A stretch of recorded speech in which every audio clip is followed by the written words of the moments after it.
오늘 하나님 말씀 제목은 약속하신 것을 기다리라라는 제목으로 하나님 말씀 전하겠습니다. 예수님은 부활하셨습니다. 그리고 승천하셨습니다. 어떤 분들은 생각하기를 부활하고 나서 곧바로 승천하신 줄로 생각을 하지만 사실은 예수님께서 머물었던 기간이 있었습니다. 기독교는 십자가와 부활에서 끝날 것 같은데 그래도 여전히 부활 이후에 예수님께서는 여전히 하셔야 될 일이 있으셨습니다. 뭔가 이것만큼은 확실하게 마무리 짓고 하늘로 돌아가야겠다라고 결심하고 계획하신 것이 있습니다. 예수님은 40일 동안 머물러 계셨습니다. 40일 동안 머물러 계시면서 마지막으로 하셨던 일이 무엇일까요? 이건 굉장히 중요합니다. 예수님께서 이것만큼은 강조하고 가르치고 이루어 가도록 인도한 다음에 하늘로 가야겠다라고 하고 결심을 했기 때문입니다.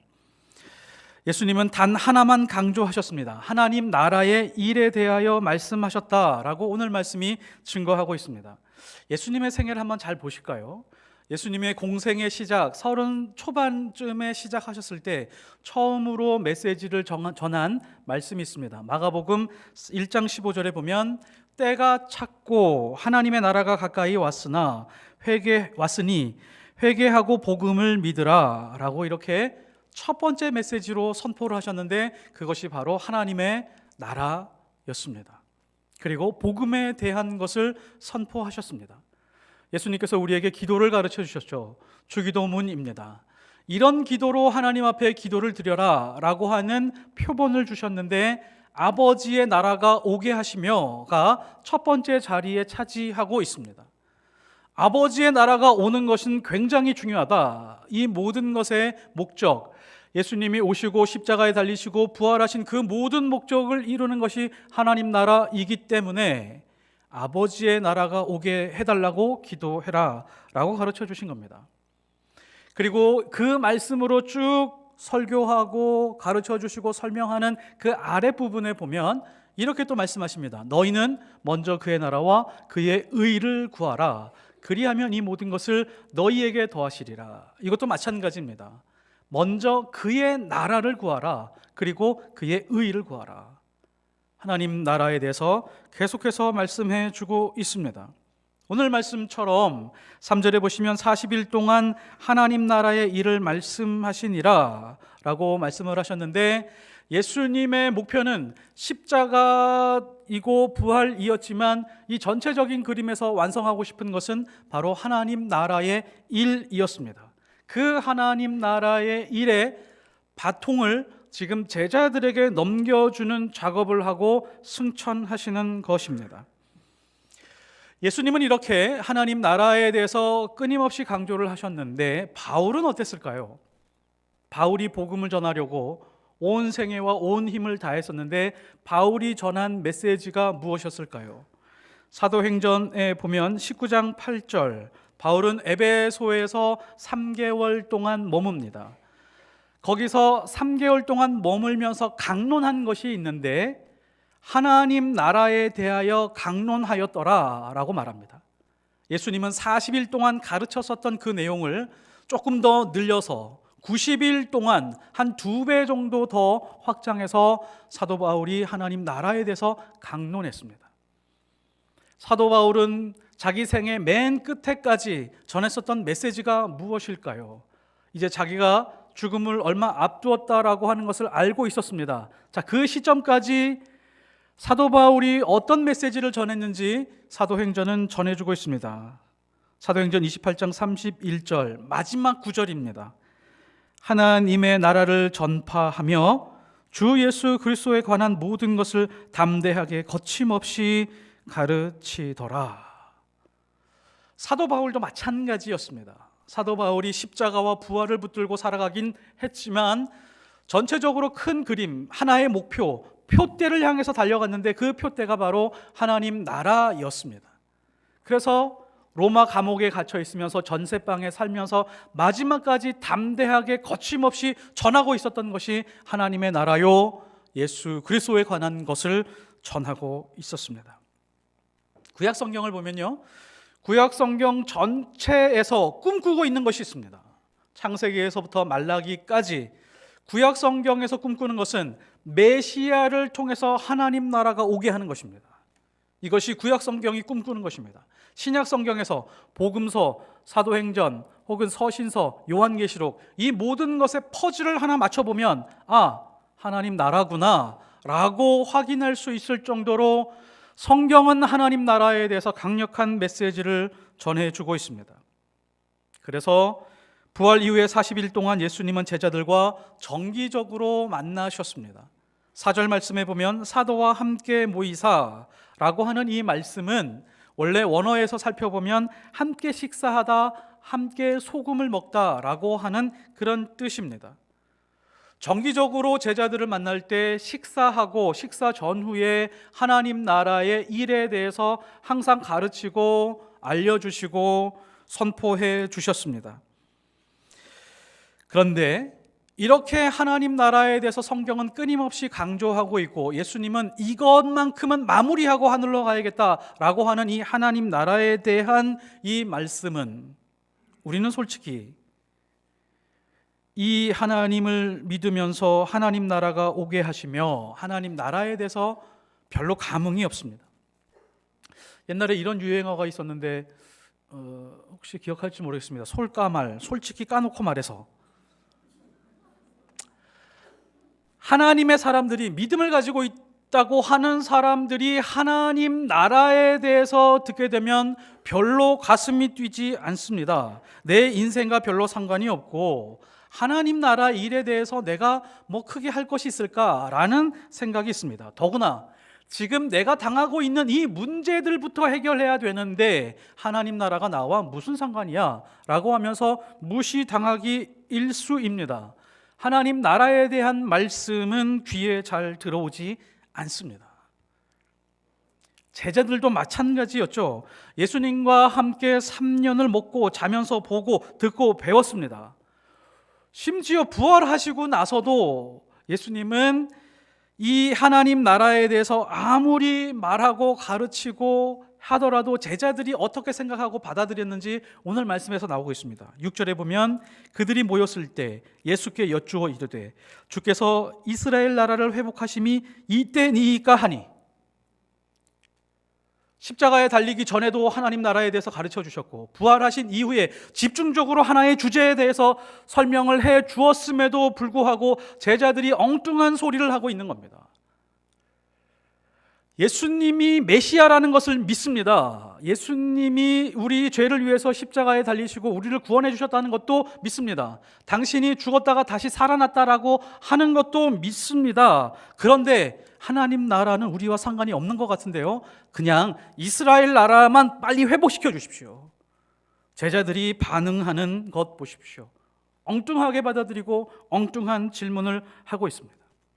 이런 면을 한번 잘 살펴보면 인간이라고 하는 존재가 참 만만치 않은 존재구나, 정말 악한 존재구나 라고 하는 것을 알 수 있습니다.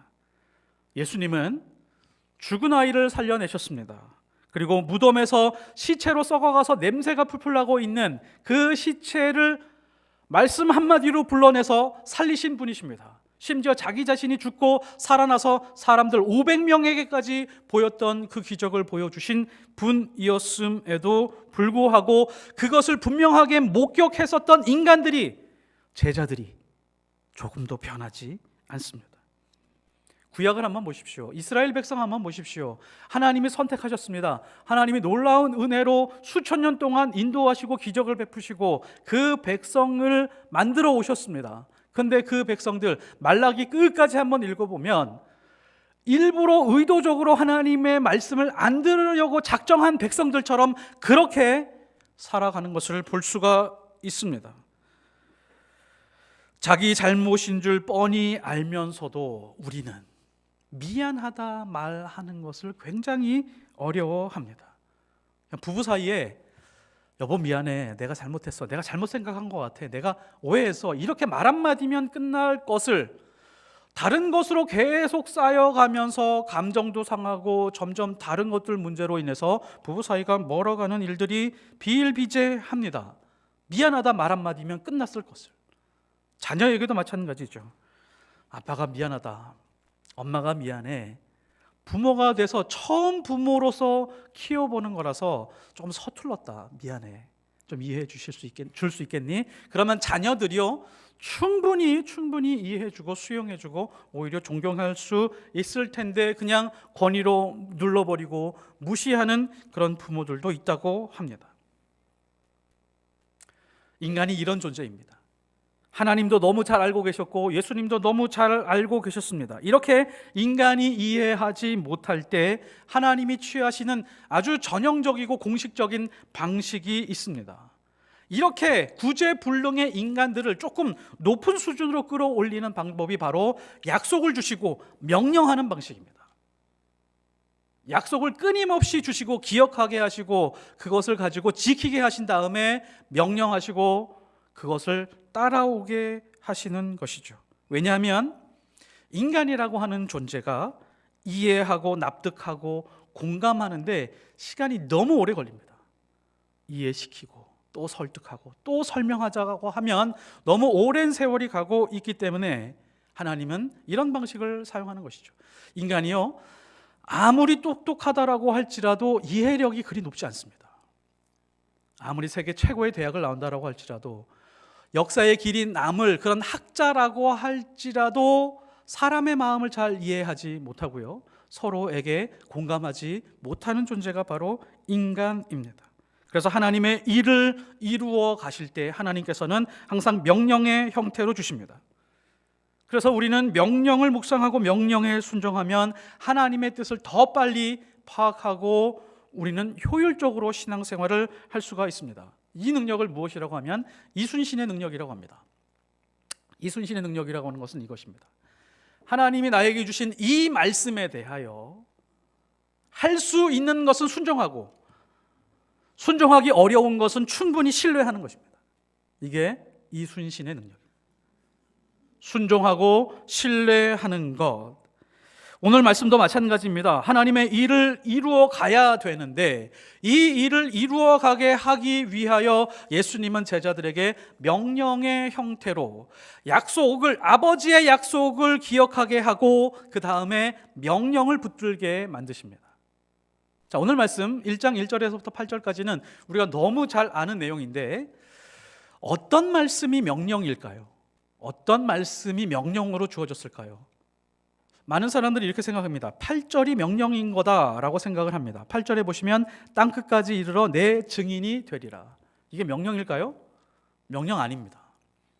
내 증인이 되리라입니다. 어떤 원인에 의해서 드러난 결과, 어떤 원인 때문에 내가 증인이 되는 거지 나보고 증인이 되라 라고 이렇게 말씀하신 것이 아닙니다. 그럼 그 원인이 명령이 되겠죠. 또 어떤 사람은 5절이 명령이라고 생각할 수 있습니다. 성령으로 세례를 받으리라.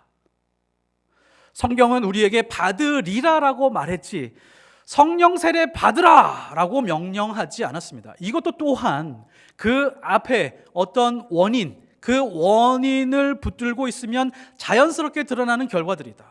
자, 그 원인을 붙들고 있으면 성령으로 세례를 받게 되고 그 다음에 증인이 되리라 라고 자연스럽게 결과가 연결된다라고 하는 것이죠. 자, 그러면 명령이 무엇일까요? 사도와 함께 모이사 4절입니다. 그들에게 분부하여 이르시되 예루살렘을 떠나지 말라. 내게서 들은 바 아버지께서 약속하신 것을 기다리라. 구약 성경에서 하나님 아버지께서 이스라엘 백성을 이끌어 오시면서 끊임없이 해주신 약속이 있는데 그 약속을 기억하고 붙들어라. 그리고 나서 그 약속하신 것이 이제 곧 이루어지게 될 텐데 그것을 기다려라입니다. 약속하신 것이 무엇일까요? 그 약속하신 것, 그것은 바로 성령입니다. 도저히 변하지 않을 것 같은 인간을 변하게 하실 수 있는 분, 소의 힘줄보다도 더 고집이 세고 기적을 아무리 많이 보여주고 죽을 병에 걸렸는데 그걸 회복시켜 주었음에도 불구하고 그 은혜가 1년도 가지 못하는 그 인간들에게 필요한 분, 그 인간을 변화시켜 줄 수 있는 분, 그분 성령을 기다려라. 그분이 바로 예수의 영이신 성령이십니다. 누가복음은 시즌 1이고요.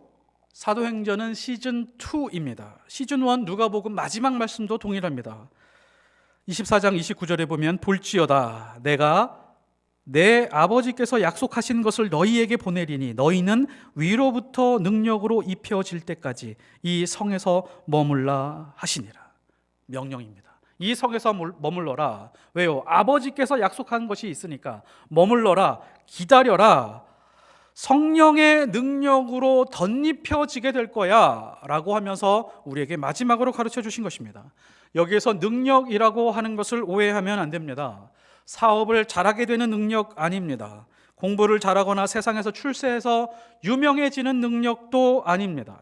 소심했던 사람이 갑자기 카리스마를 가져서 많은 사람들 앞에서 무언가를 전할 수 있는 것도 아닙니다.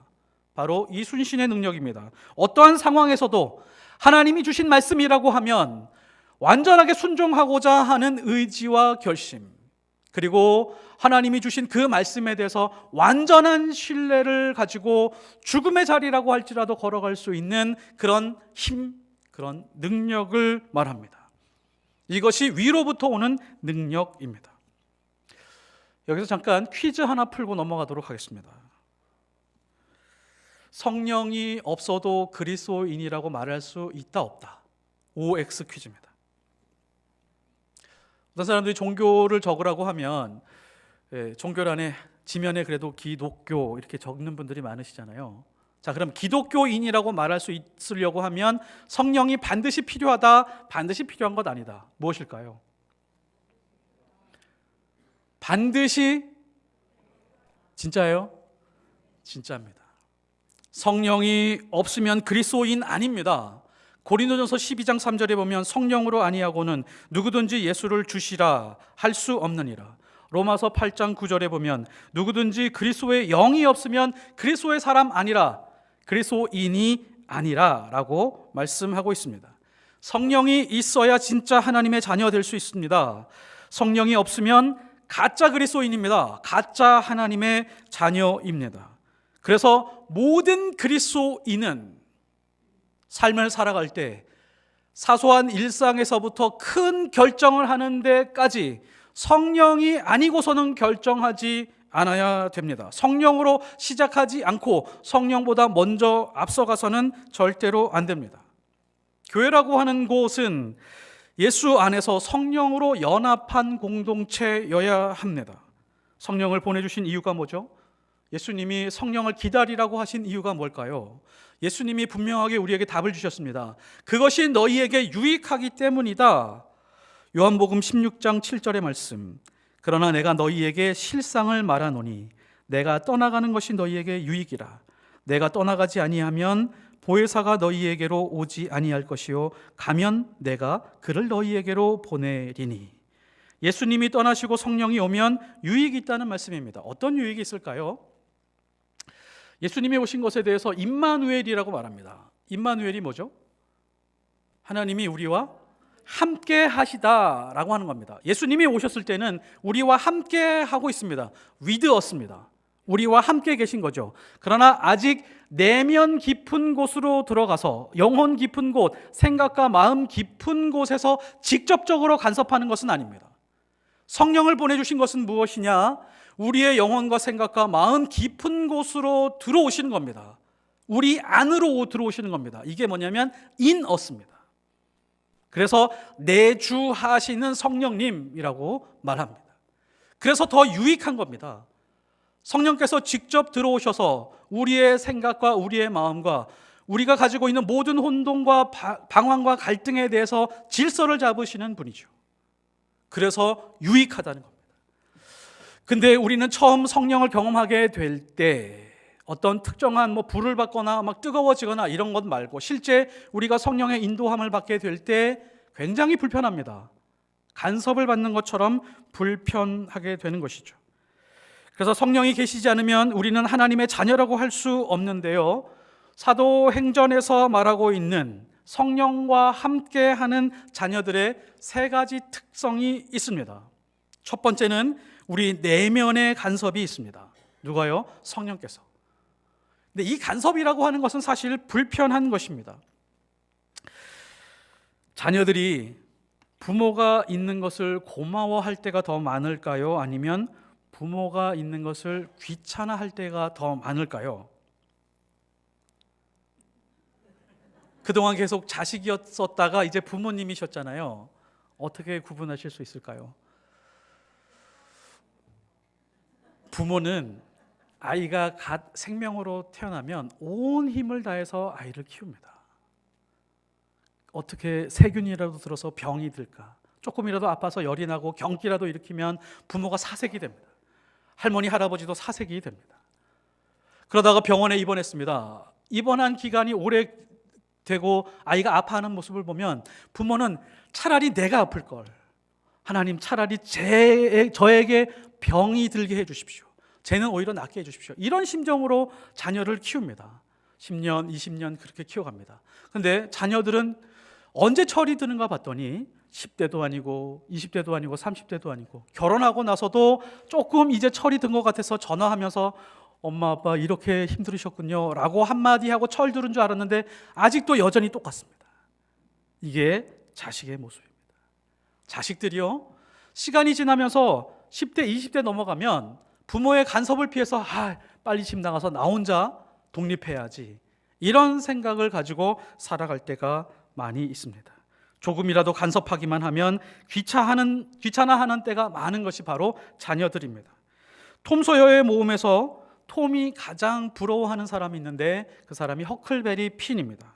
이 허클베리 핀은 아침에 일어나도 학교에 안 가도 되고 세수하지 않아도 되고 자기 마음대로 자유롭게 살아갈 수 있습니다. 발가락 만진 손으로 음식 아무리 많이 집어먹어도 간섭하는 존재가 없기 때문에 그렇게 부러워하고 있었습니다. 근데 이렇게 성장하는 것이 진짜 인간답게 성장하는 것일까요? 아닙니다. 부모의 역할은 내 아이가 자기 인생을 자기 마음대로, 자기 뜻대로, 자기 욕심대로 살아가지 못하도록 끊임없이 간섭을 합니다. 그런데 그 간섭 때문에 그 아이가 바르게 성장을 하죠. 성령도 마찬가지입니다. 우리가 우리의 뜻대로, 우리의 생각대로, 우리의 욕심대로, 우리가 계획한 대로 살아가는 것에 대해서 많은 간섭과 딴지를 걸며 방향을 틀게 만드시는 분이 바로 성령 하나님이십니다. 처음에는 매우 불편합니다. 조금 더 자유로울 수 없을까 이렇게 생각하면서 자기 나름대로 계산하면서 어떤 거는 가까이 가려고 하고 어떤 거는 조금 거리를 두고 이렇게 신앙생활을 할 때가 많이 있습니다. 그런데 성령이 우리 안에 진짜 살아 계신다라고 하면 우리의 계획과 뜻과 욕심대로 되도록 그냥 내버려 두시지 않습니다. 간섭하고 불편하게 만드십니다. 올바른 길로 인도해 주시고 성장하게 만들어 주십니다. 이것이 바로 무엇이냐? 내 안에서 일어나는 성령의 권능입니다. 성령의 권능의 시작입니다. 그러므로 믿음이 생기고 우리가 세밀하게 경험하는 것이 있습니다. 성령께 모든 것을 내어놓고 기도하면서 살아갈 때 성령이 우리 안에 계셔서 우리에게 말씀으로 간섭하시는구나. 기도하지 않으면 불편하게 만드시는구나. 예배가 없이 무언가를 결정하는 것에 대해서 크게 힘들어하도록 만드십니다. 두 번째는 하나님의 자녀들이 누군가를 만나서 하나님과 더 가까워지도록 이끌어가게 만드십니다. 첫 번째는 성령께서 내 안으로 들어오셔서 내 안에 무질서한 부분들에 대해서 질서를 잡게 만드십니다. 질서가 이제 잡혔습니다. 이제 하나님 안에 있는 것, 성령의 이끄심을 받는 것, 말씀대로 사는 것, 기도하며 사는 것이 얼마나 기쁜 것인지를 깨닫고 알게 됩니다. 이제 이 기쁨이 넘치기 시작을 하고 내가 만나는 그 누군가, 나를 만나게 하시는 그 사람들이 하나님과 더 가까워질 수 있도록 내가 쓰임받기 원하는 그런 기도가 나오기 시작을 합니다. 그리고 그 사람들로 하여금 하나님과 가까이 갈 수 있는 다리의 역할을 할 수 있도록 끊임없이 노력하게 됩니다. 사도행전 8장 26절에 보면 성령이 빌립을 좌우합니다. 가만히 잘 살아가고 있던 빌립에게 찾아오셔서 너 일어나, 지금 바로 광야로 내려가, 이렇게 명령을 합니다. 강권을 했습니다. 빌립은 순종했습니다. 광야라고 하는 곳이 그렇게 녹록한 곳이 아니기 때문에 누구도 가고 싶어하는 곳이 아닌데 그냥 순종해서 내려갔습니다. 그 광야에 가보니까 에디오피아 여왕의 국고를 맡은 관리 네시가 예루살렘에 올라갔다 내려가고 있는 그런 도중이었습니다. 책을 읽고 있었는데 무슨 책을 보는가 봤더니 이사야서를 읽고 있었습니다. 빌립이 그때 그 자리에서 하나님의 복음을 전하고 예수 그리스도의 복음을 전한 다음에 세례를 베풀어 줍니다. 우리의 인생이 우리의 계획대로 이루어지고 우리의 꿈대로 이루어졌다면 지금 이 순간 이 자리에 앉아 있을 사람이 몇 명이나 있을까요? 제 생각엔 이 자리에 별로 없었을 겁니다. 각 지방에서 지금 모여서 이 자리에서 예배를 드리고 있습니다. 각자 다른 인생의 모습으로 살아오다가 지금 이 자리에 함께 예배를 드리고 있습니다. 여러분 그거 믿습니까? 예수 그리스도를 통하여, 예수 그리스도가 보내신 성령을 통하여 우리에게 역사하신 다음에 성령께서 우리를 이끌어서 이 자리에 오게 하셨습니다. 지금 이 시간 하나님 앞에 예배하도록 우리를 이끌어 주신 것입니다. 성령은 에디오피아 네시에게 예수 그리스도의 복음을 깨우치도록 빌립에게 간섭하셨던 것처럼 우리에게도 간섭하셔서 어디에서 어떤 신앙을 가지고 이곳에 오시게 됐는지는 알지는 못하지만 성령의 구체적인 간섭 때문에 이 자리에 오게 된 것입니다. 자, 그렇다면 성령이 이렇게 이끌어서 이 자리에 오게 되신 것을 믿고 있으시다면 과연 이 자리에서 예배만 드리는 것으로 끝나도록 성령께서 이끌어가고 계신 것일까요? 그렇지 않습니다. 포이에마 예수교회라고 하는 것은 15년, 거의 16년 전에 세워지게 됐고 소외된 이웃이라고 하는 목표가 있었습니다. 그리고 하나님의 작품이라고 하는 그런 주제가 있었습니다. 그 주제와 맞게 그 주제를 함께 이루어 가도록 우리 포이에마 예수교회 공동체와 함께 하나님 나라를 이루어 가도록 우리를 이곳으로 부르시고 이끄셨는데 우리는 그 성령의 음성에 얼마만큼 순종하고 이끌림 받았는지 다시 한번 생각해 봐야 될 것입니다. 포이에마 예수교회 공동체는 함께 소외된 이웃을 향해 가라고 하는 성령의 간섭에 순종하는 교회입니다. 포이에마 예수교회 공동체와 여정을 함께 하시는 성령의 인도하심, 그 인도하심이 분명히 있었을 것입니다. 세 번째는 하나님의 자녀들이 성령이 이끄시는 교회와 하나님의 선교의 확장을 경험하게 하십니다. 첫 번째는 성령께서 내 안으로 오셔서 질서를 잡으신 다음에 이제 이웃이 보이게 하고 그 이웃이 하나님과 가까이 가게 합니다. 하나님과 가까이 하는 그 장면들을 보면서 더 거룩한 욕심들이 커져가기 시작을 합니다. 하나님 나라에 대한 욕심이 생겨나기 시작을 합니다. 하나님, 저와 같이 미천한 존재를 사용하여 주셔서 하나님 나라가 확장되는 것을 보게 하여 주옵소서. 복음이 전파되는 것을 두 눈으로 목격하게 하여 주옵소서. 저 사람을 보내지 말고 저를 보내주십시오. 이사야처럼 하나님 앞에 기도하게 될 것입니다. 그리고 하나님 나라의 일을 내 생애에서 충분히 경험하고 그것을 느끼고 사용되는 은혜가 있습니다. 사도행전 13장 1절에 보면 안디옥 교회에서 처음으로 선교사를 파송합니다. 기독교가 생기고 나서 처음으로 선교사를 파송하는데 누구를 파송했을까요? 혹시 기억하십니까?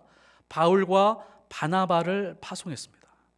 첫 번째 선교사가 바울과 바나바였습니다. 성령이 강권했습니다. 자, 그런데 안디옥 교회가 있습니다. 이 안디옥 교회에서 당회나 운영위원회가 있었으면 자, 우리 선교사를 처음으로 파송합시다. 자, 우리 회의해 보시죠.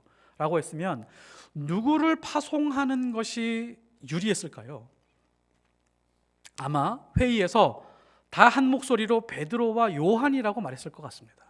왜냐하면 이 두 사람은 예수님에게 직접 사사받은 사람들입니다. 3년 동안 말씀을 듣고 기적을 보고 예수님이 어떤 말투로 어떤 식으로 사람들에게 접근했는지를 두 눈으로 목격한 사람들입니다. 충분히 실습이 된 사람들입니다. 그리고 베드로는 한 번 설교를 하면 3,000명이 회개했죠. 그냥 자기 언어로 말했는데 다른 언어로 말하는 사람들이 다 알아듣고 예수님 앞에, 하나님 앞에 온 인생을 다 쏟아붓겠다고 결심한 사람들이 나오기 시작을 했습니다. 자, 그러면 이 사람을 선교사로 보내는 게 맞겠죠. 다른 나라에 가서 설교하게 되면 많은 사람들이 그 말을 알아들을 테니까요. 그리고 능력도 있었습니다. 성전에서 기도하러 올라갈 때 안진뱅이를 고치는 그런 능력도 있었습니다. 그런데 성령께서는 그렇게 하지 않으셨습니다. 베드로와 요한 아니야, 바울과 바나바를 보내. 사람들이 생각할 때 이랬을 겁니다. 예수님과 직접 만나본 사람들도 아닙니다. 저 사람은 예수님에게 간접적으로 배운 사람들이고 잘 알지 못하는 사람들이 저 사람들을 보내면 정말 선교가 잘 될까요? 라고 하는 의구심이 있었지만 성령에 순종하여 바나바와 바울을 선교사로 보냈습니다. 그랬더니 어떻게 됐을까요? 놀라운 교회들, 많은 교회들이 세워지고 복음의 역사들이 일어나게 되었습니다. 성령은 교회의 결정에 강하게 간섭하셔서 선교를 시작하시고 복음의 확장을 이루어 가셨습니다. 교회가 가장 기쁠 때가 있습니다. 성령이 교회에 간섭하여서 교회에 있는 인적 자원, 물적 자원을 통해 교회 밖으로 나아가서 이웃과 복음을 알지 못하는 사람들에게 전해진 다음에 그들이 하나님을 고백하는 것, 그 장면을 보는 것입니다. 이게 교회가 생존하는 가장 큰 이유입니다. 사도행전 16장 6절에 보면 바울이 전도 여행을 떠납니다. 성령이 간섭합니다. 성령이 아시아에서 말씀을 전하지 못하게 하시고 마게도니아로 방향을 바꾸게 만드십니다. 그래서 바울은 배를 타고 빌립보로 올라갑니다. 유럽 쪽으로 가죠. 유럽의 첫 관문이 빌립보였습니다. 그래서 빌립보에서 말씀을 전하게 되었을 때 그 말씀이 유럽에 전해진 첫 번째 말씀이었습니다. 그리고 이 장면을 바라본 역사학자 토인비는 이렇게 묘사를 합니다. 바울이 타고 갔던 그 배에는 바울이 실려 있는 것이 아니라 유럽이 실려 있었다. 성령의 계획은 놀라운 것이었습니다. 그 배의 복음 전도를 통해서 수백 년 동안, 수천 년 동안 유럽 전체가 기독교로 바뀌어 버렸었던 것입니다. 그 첫 번째 관문이 성령에 순종하여 빌립보에 복음을 전했을 때입니다. 만일에 이때 성령께서 간섭하지 않아서 그냥 바울의 뜻대로, 바울의 계획대로 소아시아의 복음을 전했다라고 하면 소아시아, 중국을 거쳐서 한국에 조금 더 일찍 복음이 들어왔겠죠. 그러나 반대 방향으로 넘어갔습니다. 유럽으로, 미국으로, 그 다음에 한국으로 들어오는 그런 방향의 전환이 있었습니다. 여기서 중요한 부분이 있죠. 하나님의 복음을 전한다라고 하는 것은 선한 일입니다. 좋은 일입니다. 하나님의 뜻에 맞는 것 같습니다. 그러나 성령이 그것을 틀었습니다. 하나님 나라의 일을 이루어가는 것은 성령이 주도해야 되는데 이것이 하나님의 뜻이라고 해서 우리 마음대로 결정하고 우리의 열정을 가지고 우리 마음대로 진행을 하게 되면 성령과 다른 방향으로 갈 수 있다는 것을 우리가 꼭 기억해야 됩니다. 우리는 말씀대로 살아간다고 주장할지라도 하나님 나라와 상관없는 모습으로 살아간다고 하면 우리는 잘못된 방향으로 가고 있는 것입니다. 성령께서는 하나님 나라에 관한 것을 가르치시고 고치시고 방향을 올바로 잡아가게 하십니다. 성령을 염두에 두고 있지 않은 선한 일이라고 하면 성령과 다른 방향으로 갈 수 있다는 것을 우리가 꼭 기억해야 될 것입니다. 말씀의 결론을 맺겠습니다. 우리는 하나님의 자녀입니다. 하나님의 자녀로서 부름을 받았습니다. 무엇을 위해서 부름을 받았을까요? 하나님의 나라의 일을 위해서 부름을 받았습니다. 그런데 우리는 성경에 나오고 있는 제자들처럼 기적을 보고 부활하신 예수님을 만나서 정기적으로 식사를 하며 말씀을 들어도 잘 모르는 존재입니다. 그래서 하나님은 성령을 약속하셨고 예수님은 성령을 보내주셨습니다. 하나님의 나라의 일을 넉넉하게 잘 할 수 있도록 깨우치고 간섭하시도록 보내주신 것입니다. 하나님은 하나님의 나라의 일을 이루어 갈 때 성령 외에 다른 것으로 이루어 가지 않는 분이십니다. 하나님은 성령으로만 하나님의 나라를 이루어 가기로 작정하신 분이십니다. 사도행전 안에 있는 하나님의 사람들은 성령으로 세례를 받고 자신의 성공을 위해서 살았던 사람이 한 사람도 없습니다. 오로지 하나님의 나라를 위해서 뼈를 묻었고 소리 없이 죽어가며 기뻐했었던 기록이 바로 사도행전의 기록입니다. 그러므로 성령의 권능을 받는다라고 하는 것은 이겁니다. 일단 성령으로 인하여 내 안에 있는 모든 혼란과 혼돈의 질서를 잡는 겁니다. 그리고 방향을 잡아가는 것입니다. 그리고 그 기쁨과 그 은혜를 통하여 내가 만나는 사람들이 또 그 사람이 나를 통하여 하나님과 더 가까워지고 친밀해지도록 사용되는 것입니다. 그 사람이 가장 그답게 사는 방법이 바로 이 방법입니다. 그리고 성령은 살아있는 교회를 경험하게 하시고 복음이 열방으로 확장되는 것을 경험하게 하십니다.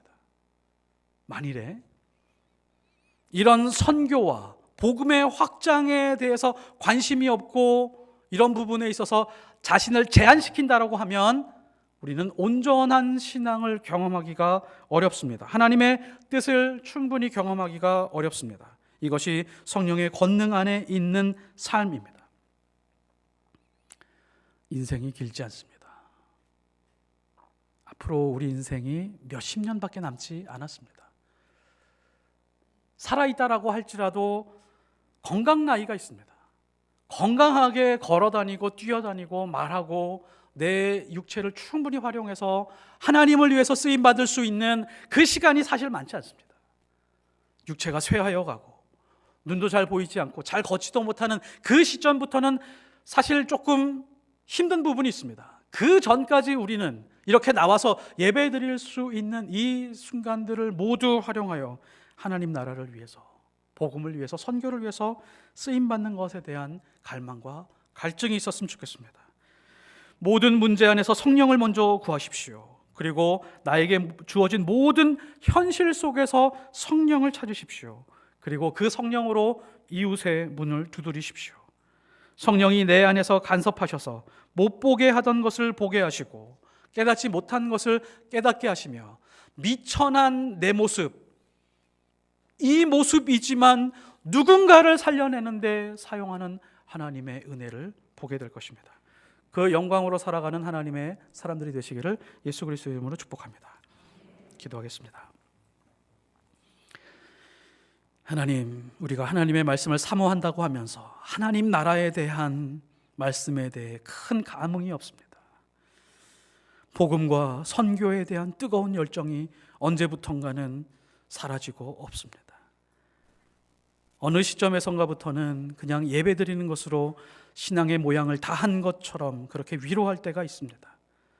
오 하나님, 하나님의 자녀들은 성령으로 인하여 내면의 질서를 잡고 그 기쁨과 은혜로 말미암아 이웃과 만나며 하나님의 나라의 일을 위해 쓰임받는 것에 기뻐하고 즐거워하는 사람들인 줄 압니다.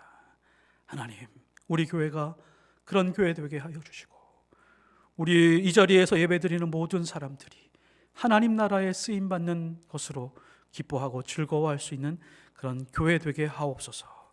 예수 그리스도 이름으로 기도드렸사옵나이다.